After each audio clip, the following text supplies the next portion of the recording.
que siempre es importante hablar con gente que nos representa en el plano nacional. En este sentido vamos a hablar con la diputada nacional Ingrid Jeter. ¿Cómo estás, Ingrid? ¿Todo bien? ¿Qué tal, Marcelo? ¿Cómo te va? Muy buenas tardes. Sí, muy bien. La verdad que linda tarde para los correntinos hoy. Eh, Esto está fuera de carpeta la pregunta, ¿no? Ujú. ¿Mandarinas al sol es un buen plan? Ay, mira, adivinaste, porque tengo acá 4 mandarinas.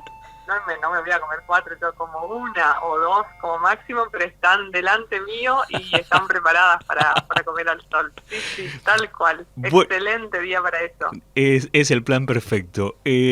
Bueno, también se ha llevado a cabo en el ámbito de las autoridades del PRO una asunción distinta, se podría decir, porque fue a través de Zoom.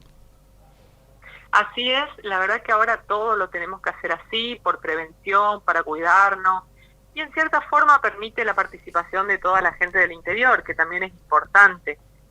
Finalmente, digamos, asumió en forma formal ya el presidente del PRO Corrientes, el doctor Flavio Serra. También asumimos todos los miembros del consejo, digamos, que formamos parte de la lista consensuada, y lo más importante, asumieron también todos los presidentes departamentales de 24 departamentos del interior.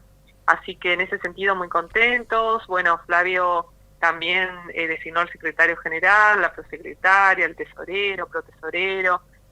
Fue la verdad que muy positivo y en tiempo, porque justo como el gobernador convocó a elecciones, que van a ser dentro de 3 meses, exactamente hoy, el 29 de agosto, es sumamente necesario que, bueno, que el partido ya esté totalmente conformado con el Consejo.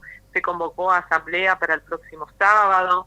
Nosotros, por supuesto, expresamos, ya eso lo hicimos vía informal, pero también por algunos medios y demás, nuestro total apoyo al actual gobernador, a su reelección, y ahí vamos a estar trabajando unidos para que en cada lugar del interior tengamos los mejores representantes y acompañemos al doctor Gustavo Valdés en su reelección. Hablando de la representación a nivel nacional que llevas a cabo a través de esa banca, ¿cuáles son los proyectos que están en carpeta, que se van a ir tratando a nivel nacional? Bueno, esta semana tratamos varios, hicimos reuniones. Hay temas, por supuesto, que son fundamentales y de raíz, como por ejemplo, y esperamos que no pase, que no se llegue a la sesión, que no tengan el número, que es la reforma del Ministerio Público Fiscal.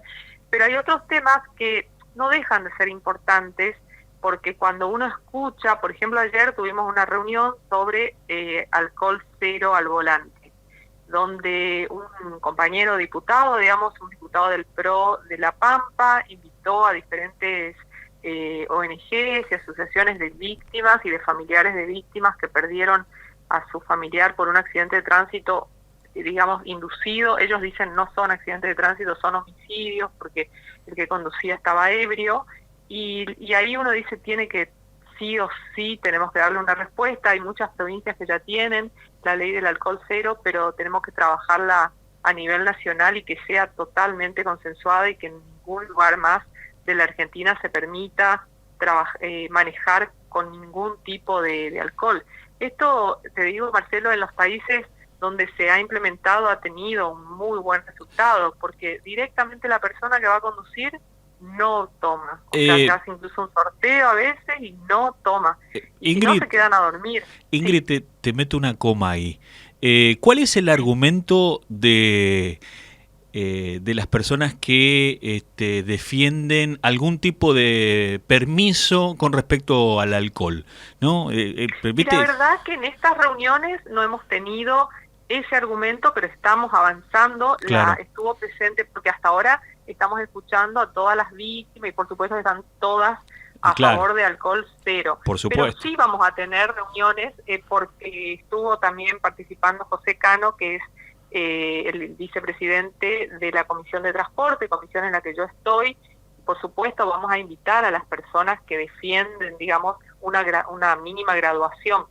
Pero yo creo que el argumento debe ser la libertad, o sí, la libertad de poder beber hasta cierto límite, la prueba científica quizás de que hasta cierto límite uno tiene todavía el manejo, que seguramente es así, pero lo difícil es poder controlar ese límite. Claro, es mucho claro, más claro. fácil, claro, uno mismo puede decir, bueno, yo tomo Sí.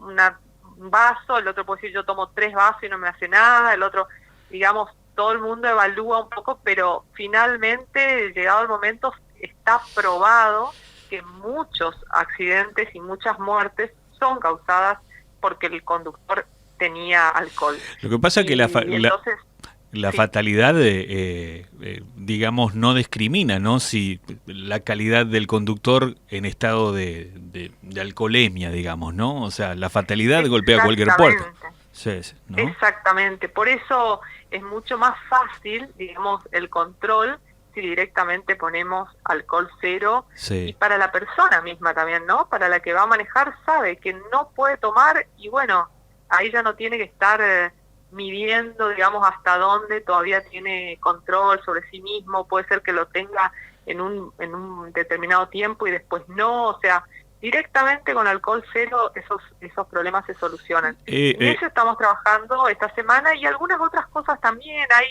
Hay muchas iniciativas de ese tipo que, insisto, no son de fondo. Muchos adherentes por ahí nos piden y nos dicen, ustedes tienen que estar solamente en el trabajo de cuidar la República, y es cierto como oposición, pero tampoco podemos descuidar estos temas, digamos, que afectan a mucha gente. Es que por eso estamos...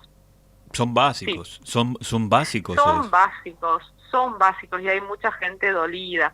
Por supuesto, después también apoyamos otro proyecto que presentó un compañero también de Tierra del Fuego sobre presentar la emergencia turística, haciendo que todo el sector turístico, como entramos otra vez en, no fase 1, pero muy parecida, digamos, Sí. En la mayoría del país, contemplar esto durante todo el año 2021 para todos los proveedores de turismo.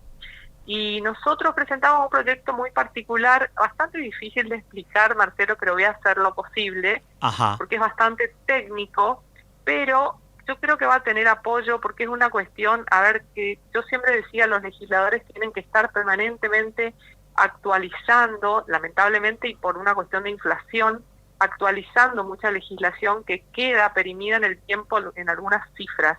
En este caso es una cifra que, a ver, es el tope por el cual se puede descontar en ganancias las inversiones que se hacen en automóviles, en lo que en lubricante, combustible.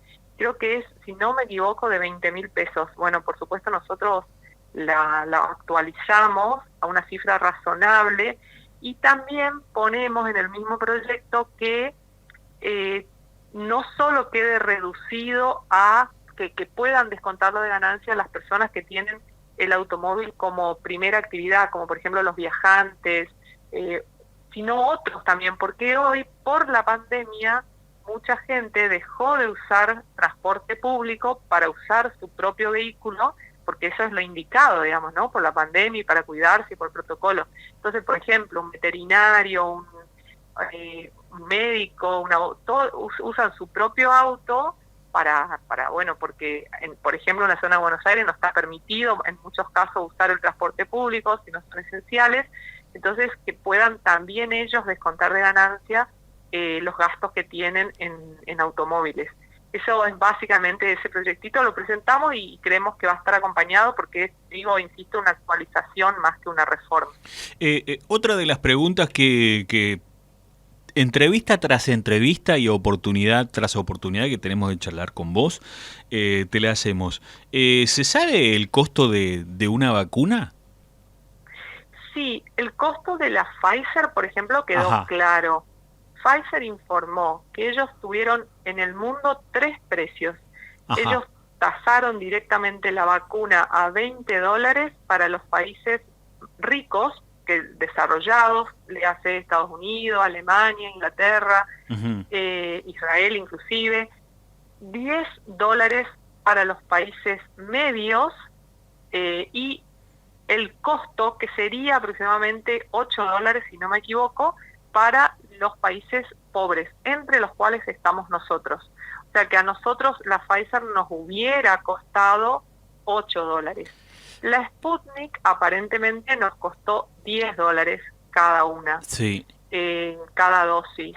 Y así, digamos, cada una tiene un diferente costo. Lo que tengo que insistir, y eso voy a hacer una acotación sobre la denuncia que hizo Patricia Bullrich, que se la malinterpretó, como que ella dijo que, a ver, que se le pidió coima a Pfizer, por eso no se contrató con Pfizer. En realidad lo que ella dijo fue que no se contrató con Pfizer porque hubo corrupción. Y yo insisto en eso, y siempre lo dije hace mucho tiempo, desde el primer día que pasó, dije y lo sigo sosteniendo, la corrupción estuvo en el hecho de pagar 80 millones y contratar con AstraZeneca en su momento, o prefiriéndola antes que Pfizer, cuando después AstraZeneca no fue aprobada y recién ahora, digamos, están llegando las dosis. Fue una mala elección, quizás sí basada en corrupción, porque había un actor argentino, digamos, que estaba comercializando cierta parte de AstraZeneca. Entonces ahí es donde uno insiste en que lamentablemente si hoy no tenemos muchas más vacunas es porque se optó mal, y esa mala opción seguramente, o tendrán que probarlo, digamos, de que no hubo una cierta predilección por una vacuna antes que otra, cuando la otra la teníamos casi disponible ya, porque Pfizer fue la primera que fue aprobada. Me quedo con una frase que dijiste al pasar y que da tristeza, ¿no? Entre los países pobres, hablar de Argentina duele, ¿no? Sí, duele, pero tenemos que aceptarlo. Hoy somos uno de los países que está al fondo de la tabla en todos los índices. En la inflación somos, junto con Venezuela, uno de los países que mayor inflación tiene. En el índice de pobreza, por lejos, somos uno de los países en la que mayor cantidad de población y niños en la pobreza hay. Y te digo un dato que también ofende, que en realidad nunca, como en este momento, hubo tan poca pobreza en el mundo. Es decir, que en el mundo en general, si uno toma en cuenta todo, China, todos los países más populosos, digamos, nunca hubo un porcentaje tan reducido de pobreza, y nosotros, sin embargo, nunca tuvimos un porcentaje tan alto. Es decir, sobre todo desde el año 70 a la fecha, nuestro incremento fue siempre hacia arriba y lamentable, cuando el mundo logró poner a mucha gente fuera de la pobreza, insertarla en la clase media. Bueno, la última pregunta para que puedas disfrutar de las mandarinas al sol. ¿Hay algún proyecto en el Congreso a ser presentado, que se está charlando, que tenga que ver con la productividad de la Argentina y el motor de las industrias y que genere trabajo? Sí, en realidad hay muchos, lamentablemente cuesta mucho que se traten, pero hay muchos que piden reducir aportes patronales, reducir los gastos que los emprendedores tienen respecto a pago a gremios, pago de impuestos, pago de miles de tasas y demás. Yo creo que esa es la única salida que tenemos. Claro. Hacer que la gente que quiera emprender, y siempre emprender significa emplear 1, 10 o 100 personas, y eso significa ingreso genuino para otra gente. La única forma que quiera emprender es reduciéndole los costos y los riesgos. Y hay muchos proyectos y muy buenos al respecto. El que más ha presentado en ese aspecto, nosotros lo hemos acompañado, es el diputado Luciano Laspina, que es un economista de Santa Fe. Pero bueno, lamentablemente cuesta mucho que se trate. A veces logramos que se traten proyectos positivos, como por ejemplo en la última sesión hacia los bomberos voluntarios, que a los bomberos voluntarios por lo menos no se le cobre IVA cuando compran un camión, un coche bomba, una camioneta, sí, o los uniformes, pero no logramos que haya esta reducción de impuestos con los emprendedores. Lamentablemente hace falta todavía que todo el mundo, el sector público, tome conciencia de que hay que ayudar al sector privado, o si no, lamentablemente, todos somos cada día más pobres. Lo que pasa que también es cierto de que de que hay una realidad, ¿no? Yo siempre trato de hacer la comparatoria con la de una familia, ¿no? Nosotros ya le pedimos a nuestra mamá, a nuestro papá, a nuestro tío y ya le pedimos a nuestros vecinos. Y si nosotros no trabajamos, no vamos a tener ingresos para pagar nuestras cuentas. Y es un poco la situación en la que esta Argentina, que duele escucharla dentro de la lista de los países pobres, es en donde estamos, ¿no? Sí, así es. Es exactamente lo mismo. A veces parece difícil, pero es tan fácil. Es exactamente igual que una familia. Si no trabajamos, como decís vos, si no dejamos de gastar más de lo que ganamos, porque eso también, todavía uno ve gastos espurios, todavía uno ve que se dilapida dinero, digamos, en algunos ministerios, en algunas cosas que no son fundamentales, y bueno, y sí, vamos a seguir exactamente igual. Y una última que también quiero dejar, que fue un tema muy importante durante la semana y que, bueno, estuvimos bastante arriba y apoyamos todas las iniciativas de presentación, fue también que la Argentina esté en una lista muy lamentable donde solo figuran países con tiranías o países con dictadores, que fue retirarse del grupo de la ONU donde se condenan la violación a los derechos humanos en Venezuela. Ahí nosotros habíamos apoyado, por supuesto, un informe además muy objetivo, porque ese informe lo encabezó Michelle Bachelet, que es del Partido Socialista de Chile, y ella constató que hubo más de 8.000 violaciones a los derechos humanos, y fue una bofetada incluso a todos los venezolanos que viven hoy en la Argentina, que vinieron escapando de la violación de derechos humanos, pensando que nuestro país es un país como ejemplo en materia de derechos humanos, y sin embargo el gobierno esta semana tomó la decisión de retirarse y no condenar la violación de los derechos humanos en Venezuela. La verdad que, y ahí quedamos de vuelta en una lista paupérrima de países negativos, digamos, no está ahí ningún país democrático, desarrollado. ¿A qué se debe eso, Ingrid? ¿A qué pensás vos que se debe? A una cuestión ideológica de quedar ligado a Maduro. Yo no tengo duda de que el kirchnerismo, digamos, el kirchnerismo básicamente siempre pretende estar ligado a regímenes como el de Maduro, como el de Cuba, que no nos trae nada positivo. Hay 5 millones de venezolanos que huyeron del país. Imagínate, no hay más nada que decir. Pero además de eso, insisto, hay un informe objetivo, porque no lo hizo alguien de derecha, lo hizo una expresidente de izquierda, socialista, como Michelle Bachelet, muy respetada en el mundo, claro, donde ella claramente condena la violación de derechos humanos que se ha producido en Venezuela. Entonces, no sé, a ver, sí sé que es una cuestión ideológica, pero la verdad que me asusta que no se tenga en cuenta todo el arco político o a todas las personas que han luchado por los verdaderos derechos humanos en la Argentina y se produzca este retroceso. Insisto, si uno mira la lista de países, son países que los ve en África, en Asia, y sí, donde hay dictadores, los únicos que no condenan estos abusos, porque ellos mismos lo producen en sus países.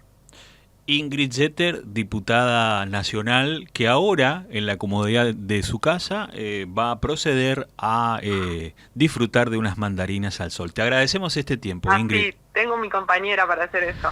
Así que bueno, muchas gracias, Marcelo. Un abrazo. Un abrazo. Saludos. Chao, hasta luego. Hasta luego.